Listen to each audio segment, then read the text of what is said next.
ዛሬ ዶሮ በፍርን ልሰራ ነው። በዛውም ደግሞ እስቲ ሀሳብ አስተያየታችሁ ስጡኝ። እንግዲህ ዶሮዬ በከል ያጠብኩት ማለት ነው። እንትን የለም ክፋዝ ወይም ጓንት የለኝም፣ በእጄ ነው የምሰራው ማለት ነው። እንግዲህ እዚህ ጋ እናያለን ማለት ነው። ቅመሞቼ እነዚህ ናቸው። ብዙ ቅመም የለኝም፣ እነዚህ ነው የምጨምረው ማለት ነው። ከዛ እንዴት እንደማረግ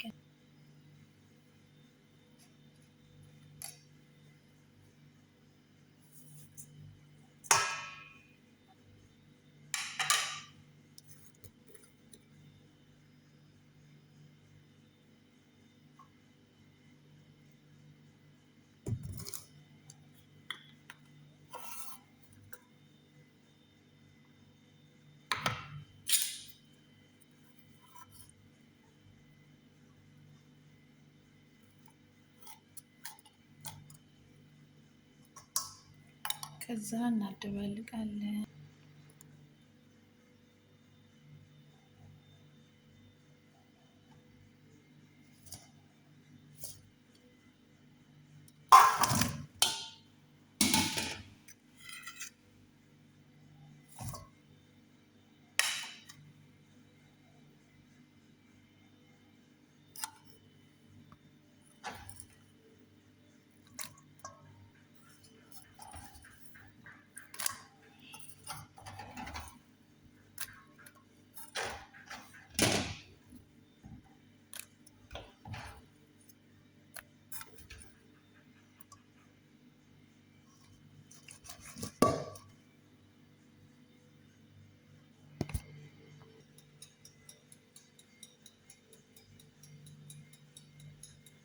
እንደዚህ አሳምረን ሰራ ነው። ወርቃማ ሆነ።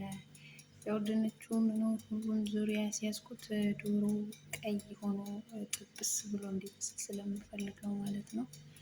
ሌላው ደግሞ ዶሮ ከነቆዳው እኔ መስራት የምፈልገው ለምን እንደሆነ ለውስጠኛው ፓርት ልስልስ ብሎ ለመብላት እንዲያመች ነው። እንትኑ የላይኛው ከቨሩ እንትን ጅልጥ የሚሉት እሱን ካስለቀቅ ነው ስጋው እሳት ስለሚያገኘው ድርቅ ማለት እንትን አለው ማለት ነው። ለዛ ይከላከላል። ቅመሙ ግን ወደ ውስጡ ሰርጎ ስለሚገባ ምንም እንትን የሚለው ነገር የለም። እንግዲህ ኦቭኔ ለኩሻለሁ። የኔ ኦቭን እንዴት ነው ማሳያችሁ? ኦቭኔ እንደዚህ ነው ማለት ነው። ደካማ ነው ግን በ180 አድርጌዋለሁ። ከታች ደግሞ ታይመር 45 አካባቢ ነው ያደረኩት ማለት ነው። ቶሎ እንትን አይልም። ፓወሩ በጣም ደካማ ነው፣ አሮጌ ነው እና እንደዛ ነው እላችኋለሁ። አሁን ለመዳሜ ዘፈን ልዘፍንላት ነው።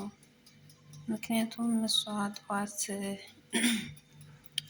50 ላይ ተነስተን እኔም እሷም ልጆቹ አብረን ሸኘን ማለት ነው። እሷ ፀጉራቸው ምናምን ትሰራለች፣ እኔ ደግሞ ምግባቸውን እሰራለሁ ማለት ነው፣ የሚቋጠረውን። ከዛ እንደዛ አድርገን ከሸኘናቸው በኋላ እሷ ቀጥታ ወደ መኝታ ክፍሏ፣ እኔ ሸቃሊት ከፎቅ እስከ ምድር ጽዳት። ከዛ እንደገና ቁርሷን ሰራሁላት፣ ተነስታ በልታ ሶፋ ላይ ቁጭ ብላ አሁን ምሳ እየተጠባበቀች ነው ማለት ነው። ከዛ እኔ ምን ብዘፍንላት ጥሩ ነው? አንቺማ ምን አለብሽ ተኝተሽ ትበያለሽ እያልኳት ነው። ይኸው እዚህ ጋር ኦቭኔን ለኩሽ ያስገብቼዋለሁ ማለት ነው። የኦቭናችን በጣም አሮጌ ነገር ነው እና በጣም ደካማ ነው። ደግሞ ለምን አጸዳሽ አታጸጂውም ወይ ምናምን እንዳትል